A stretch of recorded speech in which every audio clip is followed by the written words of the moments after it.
For many years, I will even dare to say almost a century, there has been active discussion about the prison system that we have implemented in the West. Despite that, many of us barely understand what a prison really is or for, and how they work. We only know one thing: we must be afraid of them and do anything to never get in one. This massive society fear lives inside all of us. It became a social instinct. Although none of us sees the punishment, we all experience it intensely in our daily life. To make this easier, I will divide the video in two parts, being the first one a brief analysis of the history of the punishment in prisons, and the second one a look into our current situation and an extreme example of a capitalist society punishment. Part 1. A public spectacle that serves the order. We can easily see a manifestation of this fear through our mass media. One of the most popular films of all time, and according to EMBD, the best film of all time, is Shawshank Redemption, a film about a man who was wrongly accused and imprisoned. In the end, he escapes his imprisonment.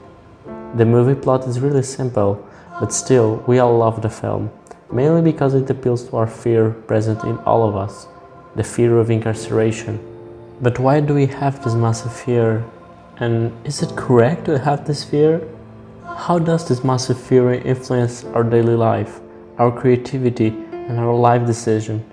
Those are just some of many questions that arise. In this video, I'll go through this incarceration fear, how did it got here, and how this system is extremely beneficial to a capitalistic society. Before starting the video, I want to strongly recommend a book by Michel Foucault, Discipline and Punishment. It was this book that made me start thinking about the matter. And I will heavily rely on this book, plus more recent research that came around. As always, the links will be below. In very simple terms, Discipline and Punish is a history of the modern penal system. Foucault seeks to analyze punishment in its social context and to examine how changing power relations affects punishment. He begins by analyzing the situation before the 18th century, when the public execution and corporal punishment were key punishment, and torture was part of the most criminal investigation. Punishment was ceremonial and directed to the prisoner's body. It was a ritual, which the audience was important. Public execution reestablished the authority of the power of the king. Popular literature reported the details of the execution, and the public was heavily involved in them. The 18th century saw various calls for reforms of punishment. The reformers, according to Foucault, were not motivated by the concern for the welfare of the prisoner. Rather, they wanted to make a power operate more efficiently. They proposed a theater of punishment, in which a complex system of representation and science was displayed publicly. Punishment related obviously to the crimes and served as an obstacle to law-breaking. Prison is not yet imaginable as a penalty. Three new models of penalty help to overcome resistance to it. Nevertheless, greater differences existed between this kind of conceived institution in the early punitive city. The way is prepared for the prison by development in the 17th and 18th centuries of the discipline. But what is discipline? For Foucault, discipline is a series of techniques by which the body operation can be controlled. Discipline works by concerning and arranging the individual's movement and his experience of space and time. This is achieved by devices such as timetables and military drills, and the process of exercise. Through discipline, individuals are created out of mass. Disciplinary power has three elements: hierarchical observation, normalizing judgment, and examination. For Foucault, criticism of failure of prison misses the point, because failure is part of its very nature. The process by which failure and operation are combined in the carceral system, the aim of the prison and other carceral system is to produce delinquency as means of structuring and controlling crime. From this perspective, they succeed. The prison is part of a network of power that spreads through society and is controlled by the rules of strategy alone. Calls for its abolition fail to recognize the depths at which it's embedded in our modern society, or its real function.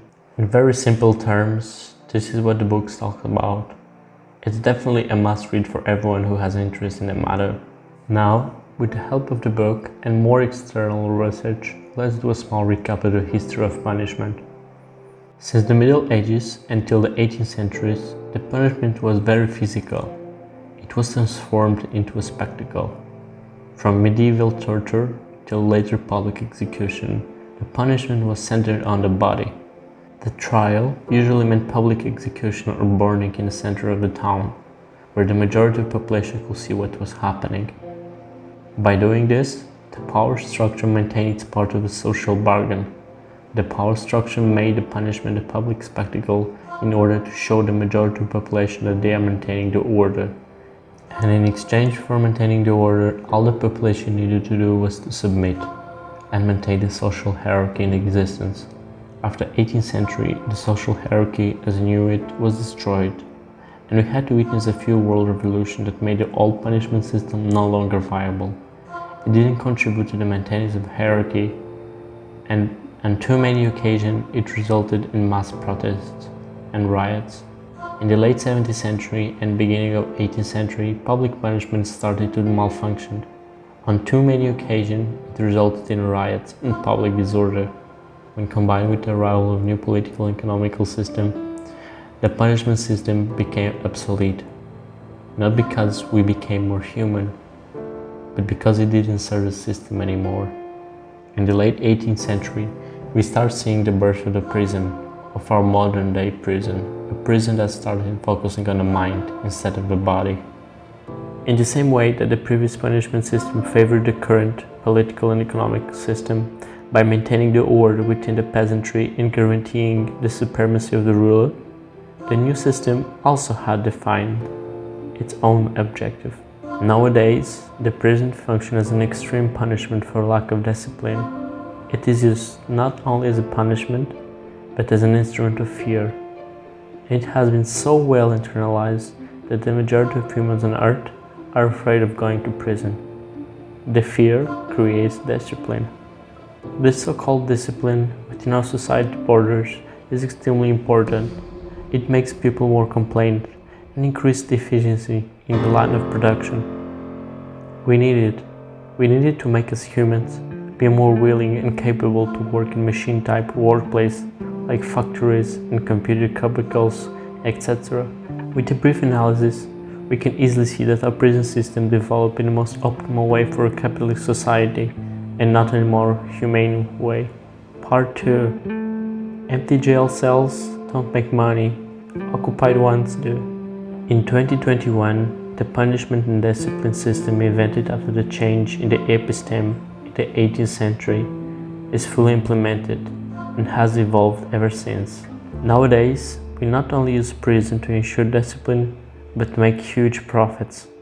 For this example, I will analyze the United States, which is considered by many the most capitalistic society in the West. As of latest reports, the US had around 2.9 million prisoners as of 2019, making a total of 25% of the world's entire prison population. But how did we got here? In my own opinion and from my personal studies, I can conclude that there were two main reasons why the US achieved such a terrifying incarceration rate. Being the first one, the so-called war on drugs. A war that was more political than anything else. A prohibition of all drugs and imposing of an authoritarian state. This was more of a political move than anything else. The war on drugs mainly affected political opposition of the system, the anti-war population, the so-called hippies, and the black population. The latest stats from 2019, there were 1,096 black prisoners per 100,000 black residents and only 214 white prisoners per 100,000 white residents in the US. These stats are still a reflection of the war on drugs and the mass incarceration policies from the 70s. And here as well, with this small analysis, we can clearly see that the main purpose of discipline in prison is to enforce the power of the system and to maintain it. As a result of this mass incarceration, a new problem had arisen.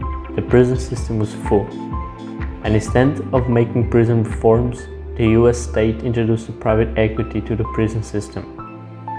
From 1984, the US started to have private prisons that over time overtook the public prisons.